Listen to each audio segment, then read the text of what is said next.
সালটি ছিল ১৯৯৭। নোয়া কোম্পানির কয়েকজন বিশেষজ্ঞ যখন আটলান্টিক মহাসাগর থেকে ৩০০০ কিলোমিটার দূর প্যাসিফিক মহাসাগরে হাইড্রোফোনের মাধ্যমে সমুদ্রতলের ভলক্যানিক অ্যাক্টিভিটি পরীক্ষা করছিলেন।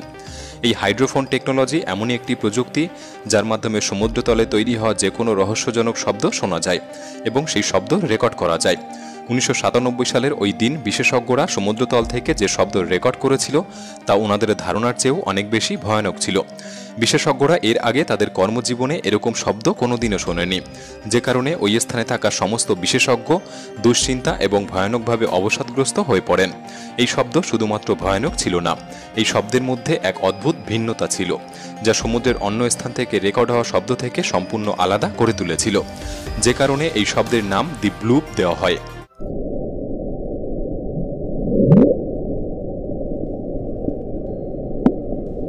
কয়েক বছর ধরে এই শব্দটি বিশেষজ্ঞদের রাতের ঘুম উড়িয়ে দিয়েছিল। শব্দটি তখন একটি রহস্যতে পরিণত হয়। শব্দটিকে ঘিরে বিজ্ঞানী এবং বিশেষজ্ঞদের মনে বিভিন্ন প্রশ্নের জন্ম দিচ্ছিল, যেমন এটি আসলে কোনো গোপন আন্ডারওয়াটার মিলিটারি ক্যাম্প থেকে আসছে, নাকি বিশাল বড় কোনো শিপ ইঞ্জিন, নাকি জায়ান্ট স্কুইড বা ১০০ ফুট লম্বা ব্লু হোয়েল, নাকি এমন কোনো অজানা ভয়ঙ্কর প্রাণীর যারা কয়েক হাজার বছর ধরে সমুদ্রের গভীরে জীবিত এবং যাদের সম্পর্কে বিজ্ঞানীরা এখনও কিছুই জানেন না। এরপর সময় ধীরে ধীরে অতিক্রম হতে থাকে। বিজ্ঞানী এবং বিশেষজ্ঞরা সমুদ্রের তলায় আরও ভলক্যানিক অ্যাক্টিভিটি, আর্থকুইক সম্পর্কে স্টাডি শুরু করে। এমন সময় অ্যান্টার্কটিকার কাছাকাছি মহাসমুদ্রে যখন তাদের হাইড্রোফোন অনুসন্ধান শুরু হয়, আবারও ২০০৫ সালে সেই অদ্ভুত এক শব্দ তারা রেকর্ড করে। কিন্তু এইবার সেই রহস্যময় শব্দের উৎস সম্পর্কে বিজ্ঞানীরা জানতে পারে এটি কোনো বড় জাহাজ বা গভীর সমুদ্রের অজানা প্রাণীর শব্দ ছিল না, এটি ছিল একটি বরফের খণ্ড থেকে উৎপন্ন হওয়া শব্দ, যা অ্যান্টার্কটিকাতে একটি বরফের খণ্ড ভেঙে পড়ার সময় এই শব্দ তৈরি হচ্ছিল। গত ৮ বছরের পরিশ্রম এবং দিনরাত গবেষণার ফলে এই ব্লুপ রহস্যধান অবশেষে বিজ্ঞানীদের সামনে আসে। তবে এই রহস্য সমাধান করা গেলেও এই ৮ বছর ধরে অনুসন্ধান চলাকালীন সময় বিজ্ঞানীদের সামনে আরও নতুন নতুন রহস্যের জন্ম হয়, যা কোনোদিনও সমাধান করা যাবে কিনা তা নিয়ে প্রশ্ন ওঠে। তাই আজকের ভিডিওতে আমি আপনাকে দেখাতে চলেছি গভীর সমুদ্র থেকে আবিষ্কার হওয়া এমন কিছু যা গোটা দুনিয়ায় এখনও রহস্য হয়ে থেকে গিয়েছে। হয়তো বিজ্ঞানীরা কোনোদিনও এই রহস্য উদ্ঘাটন করতে পারবে না। ভিডিওটি সম্পূর্ণ দেখার অনুরোধ রইল, আর নতুন বন্ধুরা অবশ্যই পাশে থাকা সাবস্ক্রাইব লেখাটি প্রেস করে বেল আইকনের অল অপশন সিলেক্ট করুন। ১৯৮৬ সাল জাপানের একজন স্কুবা ডাইভার কিয়াচাইরো আরাটাকি যেদিন নিজের জীবনের উপর বাজি রেখে ইয়োনাগুনি আইল্যান্ডের কাছাকাছি একটি সমুদ্রে ডুব দিয়েছিলেন। জীবনের উপর বাজি রেখে এই কথাটি এই কারণেই বললাম কারণ এই সমুদ্র এমন একটি জায়গা যেখানে হ্যামারহেড তিমি নামক একটি ভয়ঙ্কর প্রাণীর আবাসস্থল, যারা যে কোনো মানুষদের জন্য একটি জীবননাশক প্রাণী হতে পারে। এছাড়াও সমুদ্রের এই অংশে অনবরত টাইফুন তৈরি হতে দেখা যায়। কিয়াচাইরো এই সমস্ত বিপদ সত্ত্বেও সমুদ্রের এই অংশে ডুব দিয়েছিলেন। এখানে সমুদ্রের জল সম্পূর্ণ পরিষ্কার ছিল এবং চারিদিকের অঞ্চল স্পষ্ট দেখা যাচ্ছিল। যেহেতু এই অঞ্চলে ভয়ঙ্কর হ্যামারহেড তিমির একটি দল সবসময় দেখতে পাওয়া যায়, তাই বিজ্ঞানীদের নজর থেকে এই অঞ্চলটি এতদিন অনাবিষ্কৃত ছিল। যাই হোক, তিনি যখন সমুদ্রের ২৬ মিটার গভীরতায় যায় তিনি এমন কিছু দেখেন যা দেখে তিনি অবাক হয়ে যান। জলের নিচে তিনি দেখতে পান একটি বিশাল বড় স্ট্রাকচার, যা দেখে একদমই স্বাভাবিক বলে মনে হচ্ছিল না। কিয়াচাইরোর সামনে যে জিনিসটি ছিল তা দেখে তিনি নিজের চোখকেই বিশ্বাস করতে পারছিলেন না। যখন তিনি এই স্ট্রাকচারটিকে ভালোভাবে বুঝতে তার গোটা দলকে নিয়ে ওই অঞ্চলের কাছাকাছি যায়, তখন তারা বুঝতে পারে এটি ২৯০ মিটার লম্বা, ১১০ মিটার চওড়া এবং একটি বিল্ডিংয়ের মতো উঁচু, কয়েক হাজার বছর আগে মানুষের তৈরি একটি স্ট্রাকচার, যার উপর থেকে নিচ পর্যন্ত প্রত্যেকটিতে মনুষ্য শিল্পের চিহ্ন ছিল। এমন অবস্থায় স্কুবা ডাইভাররা বুঝতে পারে এই স্ট্রাকচারটিকে শুধু ডাইভিং করে এর অতীত সম্পর্কে কোনো ধারণা বা ইনফরমেশন কালেক্ট করা সম্ভব নয়। তাই এই অঞ্চলে সোনার স্ক্যান করা হয়। সমুদ্রের এই এরিয়াতে সোনার টেকনোলজির মাধ্যমে সাউন্ড ওয়েভ পাঠানো হয়, যে সাউন্ড ওয়েভ সমুদ্রের তল থেকে রিফ্লেক্ট করে একটি রিসিভারে ফিরে আসে এবং এই প্রক্রিয়ায় গোটা অঞ্চলের একটি 3D মডেল তৈরি হয়। যখন এই 3D মডেলটি সম্পূর্ণ তৈরি হয়ে যায়, তখন বিশেষজ্ঞরা দেখে যা বুঝতে পারে তা একটি বিশাল ভয়ঙ্কর ঘটনার দিকে পরিচালিত করছিল।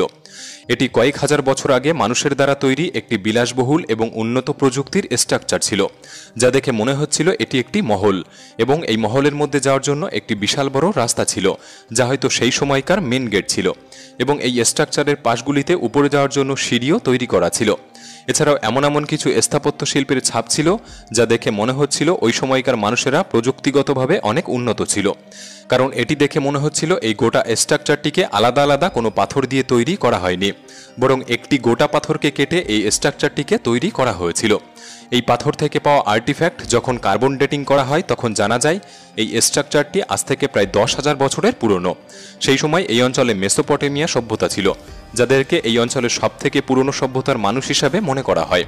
আর সেই সময় এই জায়গাটি সমুদ্রের মধ্যে ছিল না, বরং সমুদ্রের বাইরে এই সভ্যতার মানুষেরাই অঞ্চলটিতে বসবাস করত। কিন্তু একটি প্রশ্ন হলো, সেই সময় মানুষের কাছে না ছিল কোনো হাতিয়ার, না ছিল কোনো উন্নত প্রযুক্তির মেশিন।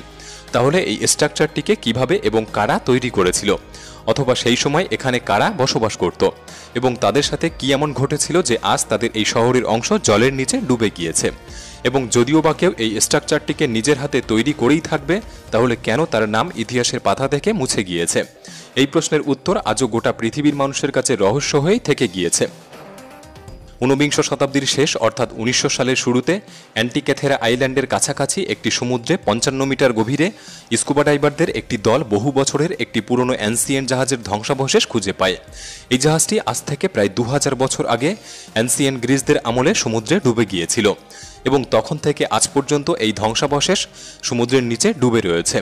অনুসন্ধান চলাকালীন জাহাজের ধ্বংসাবশেষ থেকে একটি রহস্যজনক বাক্স খুঁজে পাওয়া যায়, যে বাক্সটি খুব জীর্ণভাবে ধ্বংসাবশেষের আশেপাশে পড়েছিল। যখন বাক্সটি খোলা হয়েছিল, এর মধ্যে মূল্যবান গহনা, মার্বেলের মূর্তি, পুরনো মুদ্রা এবং একটি মরিচা পড়া ধাতুর টুকরো খুঁজে পাওয়া যায়। ধাতুর এই টুকরোটি দেখে একদমই সাধারণ বলে মনে হচ্ছিল, তবে যখন এটি বিশেষজ্ঞদের কাছে পৌঁছায় তারা খুব দ্রুত এর বিশ্লেষণ করতে শুরু করে। যখন এই ধাতুটিকে পরীক্ষা করা হয় তখন এটি আমাদের বর্তমান যুগের প্রযুক্তিকে অদ্ভুতভাবে মিথ্যে প্রমাণ করছিল। বিজ্ঞানী এবং বিশেষজ্ঞদের এই কথাটি বিশ্বাস করতে খুবই কষ্ট হচ্ছিল যে এই ধাতুটি আর কিছুই ছিল না, বরং এটি ছিল একটি গ্রিস অ্যানসিয়েন্ট যুগের পুরনো কম্পিউটার, যার মধ্যে 35টি ছোট বড় গিয়ার লাগানো ছিল এবং এটি আজ থেকে প্রায় 2000 বছর আগে খুবই যত্ন সহকারে তৈরি করা হয়েছিল। কিন্তু এইবার বিশেষজ্ঞরা ভাবতে শুরু করে এত বছর আগে এই যন্ত্রটিকে তারা কিভাবে তৈরি করেছিল এবং এর কাজই বা কী ছিল। বহু গবেষণার পর বিজ্ঞানীরা জানতে পারে এই যন্ত্রটি তারা আসলে কী কাজে ব্যবহার করত। অ্যানসিয়েন্ট গ্রিসের মানুষেরা আজ থেকে প্রায় 2000 বছর আগে যখন জাহাজ নিয়ে সমুদ্রে পাড়ি দিত, তারা চাঁদ এবং সূর্যের অবস্থান বুঝতে এই যন্ত্রটিকে ব্যবহার করত। এই কম্পিউটারটি সূর্যগ্রহণের সময় এবং চাঁদ ও সূর্যের ভবিষ্যৎ স্থান সম্পর্কে আগে থেকেই জানিয়ে দিতে পারত। তাই এর থেকে বড় প্রমাণ পাওয়া যায় যে অ্যানসিয়েন্ট গ্রিসের মানুষেরা আমাদের বর্তমান টেকনোলজির থেকে অনেক বেশি এগিয়ে ছিল। বিজ্ঞানীদের ধারণা অনুযায়ী ধাতুর এই অংশটির একটি টুকরো এর থেকে মিসিং ছিল এবং এটি হয়তো সমুদ্রের গভীরে এখনও কোথাও ডুবে রয়েছে। ধাতুর ওই টুকরোটিকে খোঁজার জন্য কয়েকটি এক্সপিডিশন করা হয়েছিল, কিন্তু বহু গবেষণা এবং তদন্তের পরেও ধাতুর ওই টুকরোটিকে খুঁজে পাওয়া যায়নি। তাই পরবর্তীতে ওই ইনকমপ্লিট কম্পিউটারটি ন্যাশনাল আর্কিওলজিক্যাল মিউজিয়ামে রাখা হয়। কিন্তু বিজ্ঞানীদের এখনও কোনো ধারণা নেই যে আজ থেকে 2000 বছর আগে মানুষেরা এখনকার থেকেও হাই টেকনোলজিতে এই কম্পিউটারটি কিভাবে তৈরি করেছিল। সমুদ্র আমাদের গোটা পৃথিবীর অর্ধেকেরও বেশি এরিয়া নিয়ে বিস্তীর্ণ রয়েছে এবং এর মধ্যে এমন এমন সব রহস্য লুকিয়ে রয়েছে যা হঠাৎ যদি একটি মানুষের সামনে এসে পড়ে তা আমরা কোনোদিনই বিশ্বাস করতে পারবো না। জুন 2011 সালে ওশান এক্সপ্লোরারের একটি দল সমুদ্রের নিচে লুকিয়ে থাকা ধ্বংসাবশেষ খুঁজতে গিয়ে বাল্টিক সাগরের 90 মিটার গভীরে একটি অদ্ভুত আর রহস্যময় স্ট্রাকচার খুঁজে পায়। এই স্ট্রাকচারটি প্রায় 60 মিটার বড় ছিল এবং একটি ডিস্কের মতো আকার নিয়ে সমুদ্রের নিচে ডুবেছিল। এছাড়াও এটিকে দেখে কোনো ইউএফও বা আনআইডেন্টিফাইড অবজেক্ট বলে মনে হচ্ছিল। এই স্ট্রাকচারটিকে যখন সোনার স্ক্যান করা হয় তখন জানা যায় এটি কোনো প্রাকৃতিকভাবে তৈরি হয়নি। এটি একটি মেটাল দিয়ে তৈরি, যা মানুষ বা কোনো এলিয়ান দ্বারা তৈরি হতে পারে বলে অনুমান করা হয়। বিজ্ঞানীরা অনবরত পরীক্ষা চালাতে থাকে, কিন্তু 13 বছর অতিক্রম হয়ে যাওয়ার পরও আজও কোনোদিন জানা সম্ভব হয়নি এটি কবে, কেন এবং কারা তৈরি করেছিল। আর তখন থেকে আজও এই স্ট্রাকচারটি একটি রহস্য হয়েই থেকে গিয়েছে। সুতরাং এটা বলা খুব কঠিন হবে না যে সমুদ্র অসংখ্য রহস্য এবং বিভ্রান্তির জন্ম দেয়। এই পর্যন্ত সমুদ্র থেকে বহু রহস্য উদ্ঘাটন করা হয়েছে, তার মধ্যে বেশিরভাগই বিজ্ঞানী এবং বিশেষজ্ঞদের ধারণার বাইরে, এবং কিছু কিছু রহস্যময় খোঁজ এমনও হয়েছে যা গোটা দুনিয়াকে একটি শকিং পরিস্থিতিতে ফেলে দিয়েছে। এমনই একটি ঘটনা তখন ঘটেছিল যখন সমুদ্রের মধ্যে কয়েক হাজার বছরের একটি 800 মিটার রাস্তা খুঁজে পাওয়া যায়। এই রাস্তাটি বাহামাসের কাছে একটি সমুদ্রের 20 মিটার গভীরতা থেকে শুরু হয় এবং ধীরে ধীরে 800 মিটার যাওয়ার পর রাস্তাটি শেষ হয়ে যায়। এই রাস্তাটি আয়তক্ষেত্রাকার কিছু পাথরের সমন্বয়ে গঠিত ছিল, যে পাথরগুলি আনুমানিক 3 থেকে 4 মিটার চওড়া, এবং বাহামাসের এই রাস্তাটিকে বিমিনি রোড বলে জানা যায়, যে রাস্তাটি সমুদ্রের গভীরে কোনো কারণ ছাড়াই আচমকা শেষ হয়ে গিয়েছে। সর্বশেষ স্থানে কোনো শহর বা কোনো স্থাপত্যের চিহ্ন পাওয়া যায়নি। কিছু মানুষেরা বিশ্বাস করে যে এটি শুধুমাত্র একটি ন্যাচারাল রক ফাউন্ডেশন, অন্যদিকে কিছু মানুষেরা বিশ্বাস করে যে এই রাস্তাটি এনসিয়েন্ট গ্রিসের রাজা কয়েক হাজার বছর আগে পৃথিবীর সবথেকে রহস্যময় এবং উদ্বেগপূর্ণ শহর আটলান্টিসে যাওয়ার জন্য তৈরি করেছিলেন।